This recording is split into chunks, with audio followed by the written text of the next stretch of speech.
Hi everybody, this is Mike Oppenheim, and you are listening to Coffin Talk, Interviews with the Living, a weekly podcast that explores how our views on death affect the way we live our life. And this week we have someone who I've actually met because I was on her podcast. Her name is Jaime Lynn. She is a distinguished fourth-generation psychic medium, certified and tested for her exceptional abilities.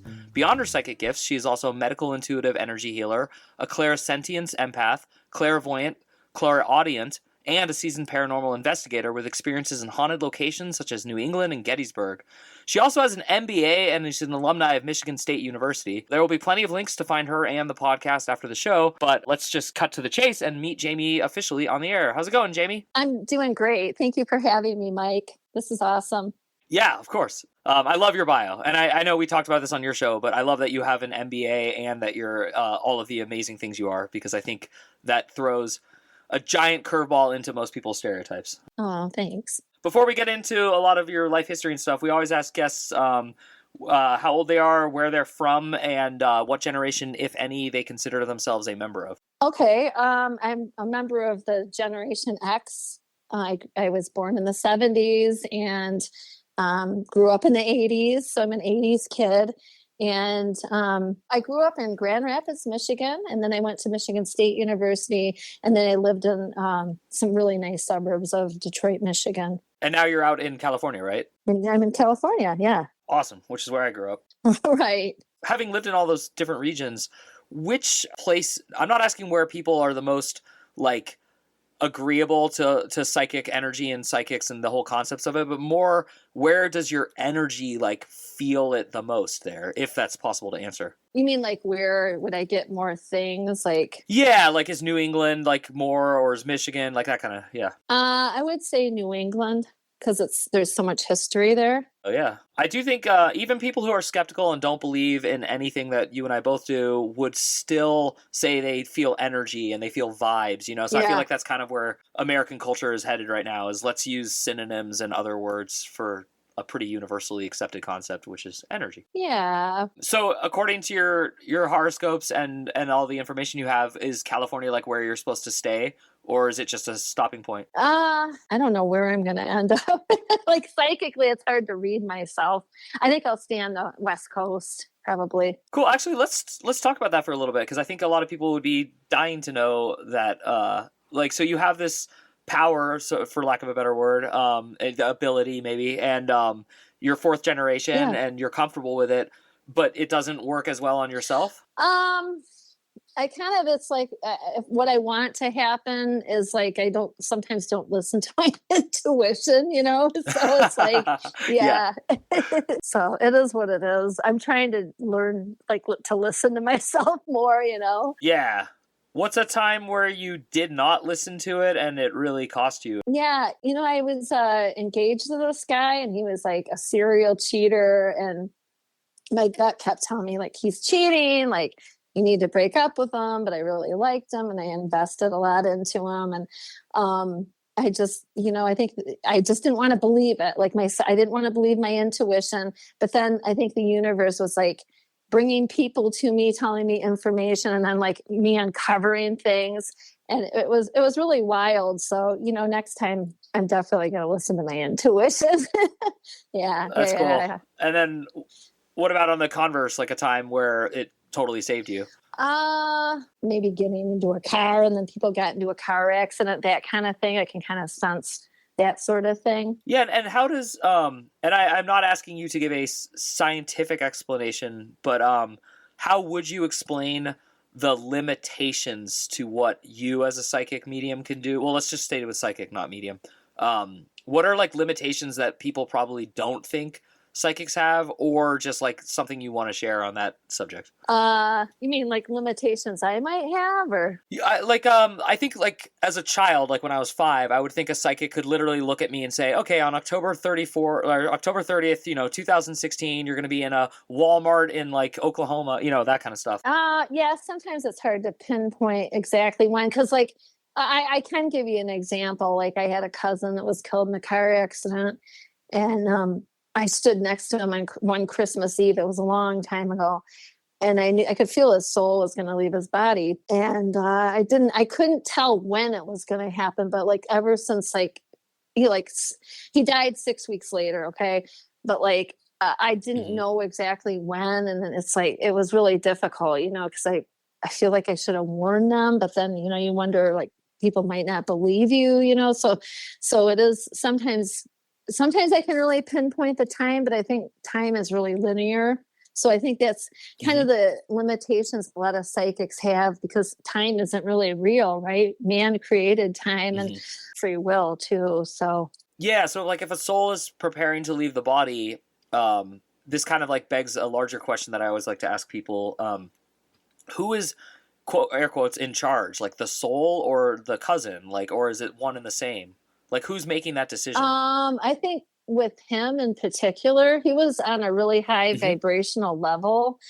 I think he could have been a psychic, or I feel like he was more of a medium. So I just feel like we have different exit points in our lifetime, and that was probably an exit point he had, and he left. Got it. Yeah, So do you think and you said it was in a car accident, correct? yeah, it was. So do you have like a funny feeling, or do you think like even he like kind of knew that day? Like, do you think like, and maybe I'm asking, do all people or just him since he was at a higher vibrational level? I think he might have known. Yeah, I feel that. Yeah, Because sometimes I get that feeling that I'm just gonna like kind of know. I don't know yeah. how, like it's No, I weird. get it. Yeah, right. Yeah, because I've definitely like never not gotten on a plane because I thought it was gonna crash, but I've also like been certain that if I do things in a certain order or a certain way, I'm gonna end up being in like a bad situation. You know what I Yeah, mean? Like I sometimes see like 6 steps ahead how to get out of it. right. Yeah, that's really interesting. So, what is your favorite kind of client to have as a psychic? Meaning, like, what kind of questions or what quests do you like to help people on the most? As far as the type of client I like to have people that are open. I don't really like having people that question everything. Like, oh, what do you mean? Or how could that be possible? It's like just be open to it and listen to the messages that spirit's giving you. You know what I mean? You just Hmm. have to be open minded. The thing, open mind, open heart. And what was the other part of the question? I'm sorry, Mike. Like, what your favorite kind of client is as far as like questions to field or like what quests to help them on? You know, like I'm assuming a lot of people come to you for love and. Yeah. I kind of I don't mind love, but I don't like it when people get really obsessed with somebody and that's their whole focus and they keep Mhm. holding on and they keep ruminating about it. I don't think that's healthy. I really like working in more business or career type things. That's interesting to me. That's cool. I've recently been kind of shifting my focus in life away from career, but like not ignoring it. It's just more that I'm starting to see that if I put my priorities differently, the career still is going to work out, but over prioritizing it isn't like very healthy for my personality. Right. So I am curious, like, is there a higher purpose for every human that isn't going to be a career, or do some people, is it one and the same? Like, do you have any information about that? A higher purpose other than career. I mean, yeah, I think we're all here for a reason, right? To help people, maybe, or um, I mean, yeah, even doing readings on someone's higher purpose, that's I like doing that. I just wanted to tell you too. I do like doing pet readings. I'm also a pet Oh, psychic. cool. Some people aren't. I was at I've met Chip Coffey. He's a psychic. I met him in Gettysburg, and he's really really cool. But he doesn't do pet readings. Like it's for some reason, I'm very connected to animals. So I also like doing that. But That's really cool. Do we just have different consciousness, or is it actually like a gradient, like level kind of thing, where like humans do have like air quotes higher consciousness than a dog, for example? I think humans have a higher consciousness than dogs. I mean, we're here to probably help them. Because you used the word soul earlier, I'm going to use it, and I like that. I'm just making it clear to my audience. Oh yeah, So, is a human soul the same soul that would be in a dog, or are souls actually different to like species? I think our soul's the same. Maybe humans are in a higher vibration than an animal. Maybe that's what it is. So, if you're doing like a psychic reading on a pet, what would be the chief aim in that role? Since you're not going to be able to use language to convey something to them. Usually the ones I do is like pets that have passed away. So it's just like they'll come and give me information, like um, that kind of thing. Like I have someone in the family that's in the veterinary field, and I told him he put and I hate to say this, but it is what it is. He put an animal to sleep because it was dying. You know what I mean? And it had to happen. So, but it was like I was talking to that person that day, and I said, "Will you put this cat to sleep?" And I described the cat, and the age, the name, and what kind of health ailment it had, and then the family member kind of looked, and his eyes just about popped out of his head. He's like, "There's no way you would have known that." He goes, "I've only treated maybe 1% of cases in the last 20 years of being a veterinarian. There's no way you could have known specifically what this cat died of, because it's very rare." So, stuff like that. It's kind of interesting. Yeah. And that is kind of where I did want to go next with my line of questioning, is kind of into the story of Jamie Lynn recognizing she's a psychic and a medium, and then becoming not just a person who has that ability, but a person who actually has services to help other people with it. So I know that's a very long story, but like, what was like the first significant experience you had where you're like, oh wow, I'm doing this? You mean like, well, when I was younger, I could see dead people. I was 5 and I could see it and see people. So maybe it first started out as mediumship, right? So it started out more mediumship, seeing things that weren't there, that kind of thing. And then, really like in school, just kind of telling how people would feel about me. I had those feelings, but I kept a lot of this inside. I had this throughout my life, and then I met this girl in 8th grade, and we were best friends, and we kind of drifted apart now because she's back east. But her and I don't think she was psychic. I think she was more of an empath. But like, we would do readings on each other and practice and do like tarot cards and astrology. So it was kind of cool, like connecting with someone at 13 or 14 that was interested in what you're interested in, kind of had some intuition. I think, I'm not trying to be arrogant, but I think mine was a little bit stronger than hers. But I think finding a friend like that kind of made me open up more too. And then my grandmother too helped me open this up. She would always talk about this kind of stuff.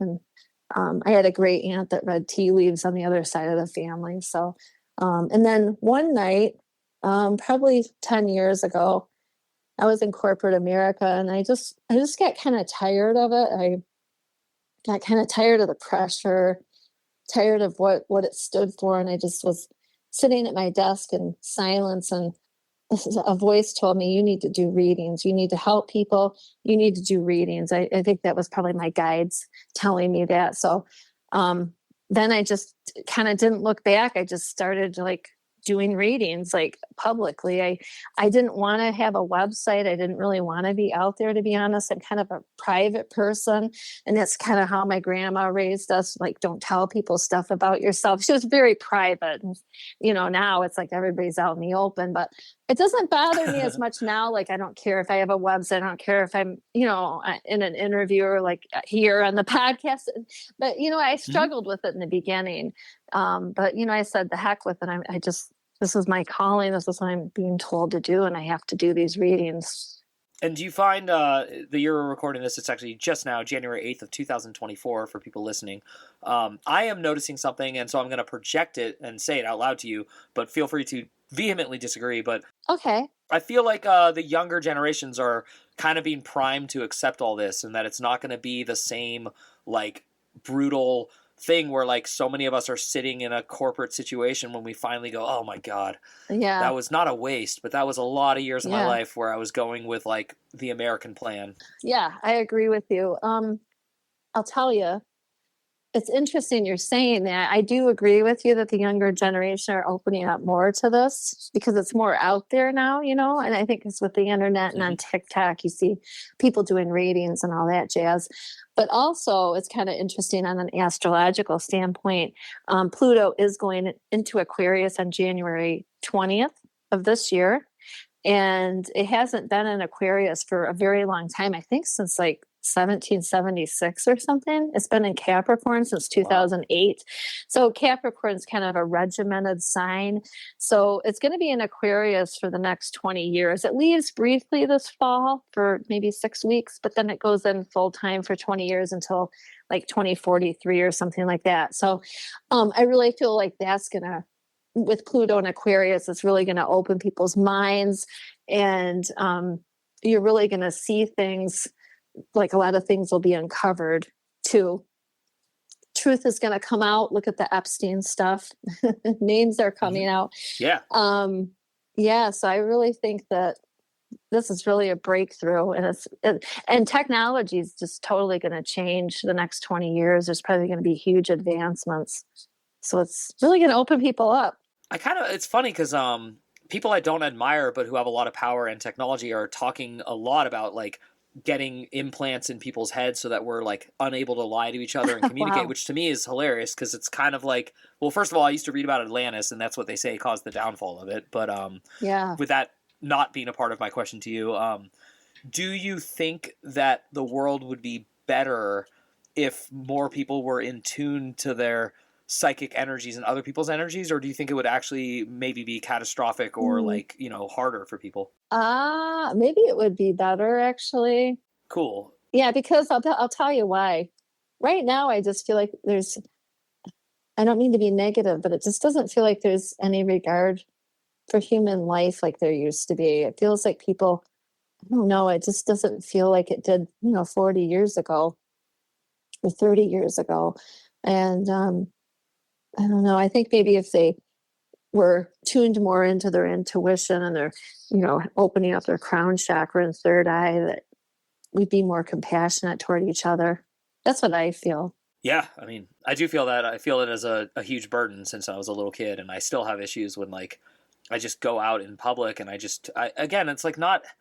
It's annoying to me that people are skeptical about this, but like there's just vibes and energy everywhere, and there always has been and always will be, and yeah, and they don't feel great is what I'm getting at. Is it skepticism or is it resistance? You know what I mean? Or is it a combination of both? Yeah, yeah. And do you have any predictions for like what's gonna kind of happen this year or next year in like a larger trend? And again, I'm not putting you on the spot. I'm just asking if you do. I feel like the economy is going to get a little bit better, not probably significantly. I feel like interest rates are going to go down. I feel like people are going to start to be more compassionate with each other, maybe starting this year, maybe in the fall. I feel like people are going to help each other more, and that could be because Pluto's going into Aquarius, or maybe just our mindsets changing. Because I feel like things reach a breaking point, and then it's like, it kind of gets reset to zero again, because I think we're kind of reaching a breaking point. But as far as predictions, right now I'm seeing a volcano, so there could be some significant volcanic eruption this year. That's what I'm seeing. I'm seeing molten lava. Wow. I think there's going to be some more issues with airplanes. If you heard about the flight, I think it was from Seattle or Portland to Ontario, California. I think one of the doors blew off. So I feel like there's more issues with that. And then I do feel that people are going to see more UFOs, or there's going to be more UFO activity this year and next year in 2025. Wow. You said a lot of things, and I would love to comment on all of them, but I don't have time. But I will just say that I have been getting over and over and over again messages about airplanes. Yeah. Like it's weird because I don't consider myself psychic, and I don't consider myself a medium. I do consider myself like an intuitive and like aware, perceptive person, and I just get this feeling that like something weird is going on with air travel because there's just more and more stories about it. There was also like a plane that almost crashed somewhere else, and like it just seems weird. And it's funny to me because technology's gotten better, so you would think aviation is like much safer, and it probably is, but that was very striking to me when you said that. Yeah, exactly. And when you talk about like heading towards like a reset, and like I see that in my in my understanding of social philosophy and history, everything seems to be kind of in like rough 120 year cycles, and like, trends repeat. I'm going to tie that into the larger question, which we ask every guest on the podcast, which is, what do you think happens when you die? Hey everyone, if you're a fan of the show, please head over to mikeyop.com and click the subscribe button. It's the best way to support us, and it's free. That's MIKEYOPP.com. Thanks. What I think happens when we die is our soul leaves the physical body. And I think we go to another dimension. I've heard that there's different levels when you cross over. I've heard that from my guides, and I've heard it from other people that have had near-death experiences. feel like the energy is probably really different there. It's probably lighter. It's probably more loving. It's very dense here on Earth. And I also believe in reincarnation. So I do believe that you can come back. Cool. And when you say can, is it always going to be a choice? I feel like it's a choice. I feel like sometimes maybe if you didn't finish everything you were supposed to do, maybe in this life, that you might have to come back and experience certain things that were in your soul contract. That's what I feel. I did interview somebody on my podcast that had a near-death experience, and he was told that if you're not a good person, or if you're bad or hurt people here on Earth, that you're one and done. Like, God won't let you go back. Interesting. I would think it was the total opposite. That's Right? very I funny. know. Yeah. Wow, that's really interesting. Thank you. I loved that answer. And I'm kind of curious because I feel bad saying this, especially on the air and where like my children could hear this someday. But like I am not at all suicidal, and I don't want to like take my life, but I'm also like not a huge fan of here, like Earth. It just has always felt oppressive. Yeah. So I'm curious, like why would a healthy, normal person such as myself feel that way? Because I made sure to say that word suicide because I want my audience to understand, like, it's not depression. It's just like a party that is not my vibe.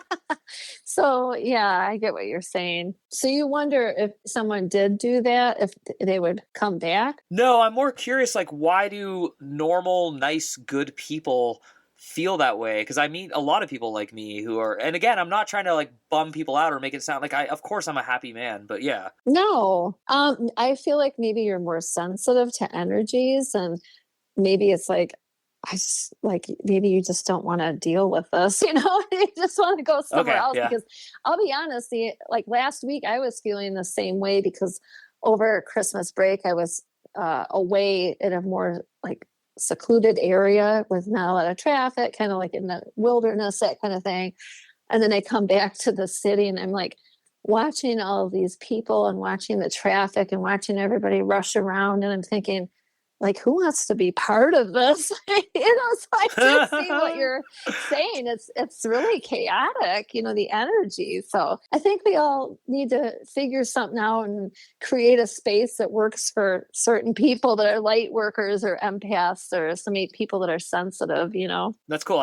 Thank you. That was actually helpful. I do, because I feel bad when I start to, like, especially when I watch my daughter, because she's 2.5 and she's thrilled by everything. I mean, she throws tantrums and gets upset, but like everything thrills her. And I don't remember being thrilled when I was a young child. Like, Right. I remember not being thrilled. Exactly. So it's like interesting. Yeah. And I feel like if I came to Disneyland, because you just said Earth is a selective place, where that's why I thought of this, like I get the feeling I wanted to come here. I get the feeling that I waited in a long line and I begged to come here and I had a whole plan, and now I'm here and I'm like one of those annoying people who's like at an amusement park and going, I don't want to be here. Right. Exactly. No, I get it. I for some reason, I've always been like this.